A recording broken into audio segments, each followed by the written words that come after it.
यहाँ आपको अपडेट करेंगे। इस्लामाबाद हाई कोर्ट ने हल्का NA 47 से तारिक फजल चौधरी की कामयाबी का नोटिफिकेशन मुअत्तल कर दिया। PTI उम्मीदवार शोएब शाहीन ने तारिक फजल चौधरी की कामयाबी का नोटिफिकेशन चैलेंज किया था। मजीद जानते हैं डॉन न्यूज के नुमाइंदे उमर बढ़नी से। उमर, मजीद अपडेट कीजिएगा इस हवाले से।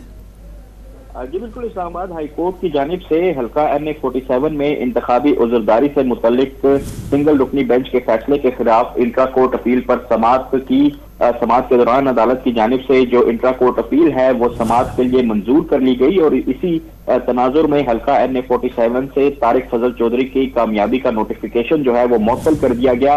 इस हवाले से वकील इलेक्शन कमीशन की जानिब से नोटिफिकेशन मुअत्तल ना करने की इस्तदा की गई। तहम अदालत की जानिब से ये रिमार्क किए गए कि मुझे समझ नहीं आ रही कि आपको नोटिफिकेशन की मुअत्तली से क्या मसला है। कल आप इनको सुन लें, अगर मुतमईन ना हुए तो मामले को खत्म कर देंगे। जस्टिस मियां गुल हसन औरंगजेब ने मजीद रिमार्क किए कि हम इलेक्शन कमीशन की प्रोसीडिंग्स को मुअत्तल नहीं कर रहे, उम्मीदवारों का नोटिफिकेशन जो है कामयाबी का वो मुअत्तल कर रहे हैं और उम्मीदवार की कामयाबी का नोटिफिकेशन चीफ कमिश्नर की हिदायत से जारी होता है। तो आज एक तवील समाअत हुई जिसमें वकील शोएब शाहीन की जानिब से दलाइल दिए गए और दीगर जो हल्का 46, 47, 48 से मुतल्लिक जो अपीलें थी उनको मंजूर किया गया है सिंगल रुकनी बेंच। ठीक है, बहुत शुक्रिया उमर मेहताब बढ़नी अपडेट करने के लिए।